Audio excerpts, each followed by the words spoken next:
Sırada sujetimiz Elnarə Vadər qızının hazırladığı bir sujeti izləyəcəyik. Bugün Novruzun müjdəçlərindən üçüncüsünü, yəni Yel çərşənbəsini qeyd edirik. Bununla bağlı maraqlı bir sujet hazırlayıb əməkdaşlarımız. Gəlin birlikdə izləyək.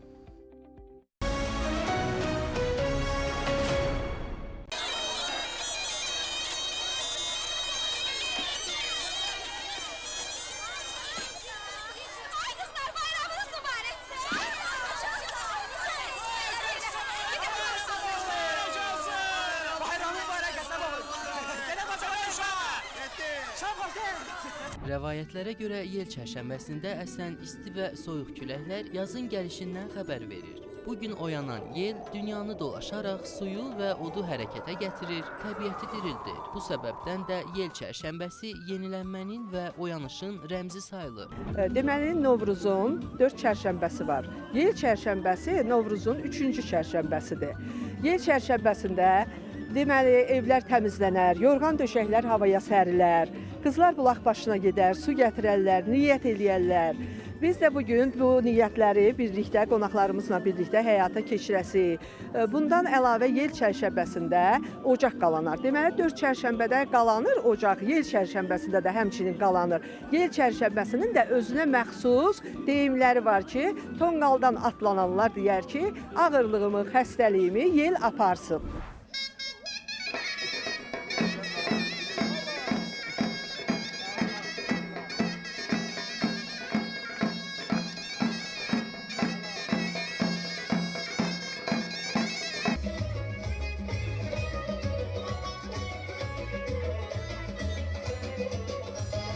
Yel çərşənbəsində insanlar həyətlərini təmizləyir, tonqallar qalayır və bir araya gələrək bayram ovqatını yaşayırlar. Uşaqlar tonqalın üzərindən tullanır, mahnılar oxuyur və müxtəlif oyunlar oynayırlar. Bugün birlik, sevinç və ümid rəmzi kimi qeyd olunur. Bəzi insanlar Yel çərşənbəsində niyyət də edirlər. Onlar yer babaya niyyət tutub söyüd ağacının arasında otururlar ki, yer əsərsə, söyüd ağacının budaqları torpağa toxunarsa, deməli bu da onların niyyətinin qəbul olunması demək anlamına gələrmiş.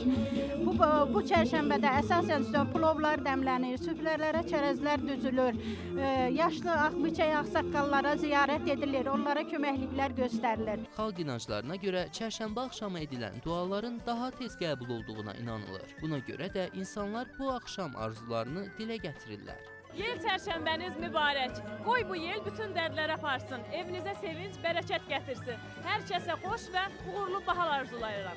Qeyd eləyək ki, qarşıdan gələn 17 mart tarixində ilaxır çərşənbə, torpaq çərşənbəsi qeyd olunacaq. Yaz fəsli isə 20 martda başlayacaq və bununla da Novruz bayramı qarşılanacaq.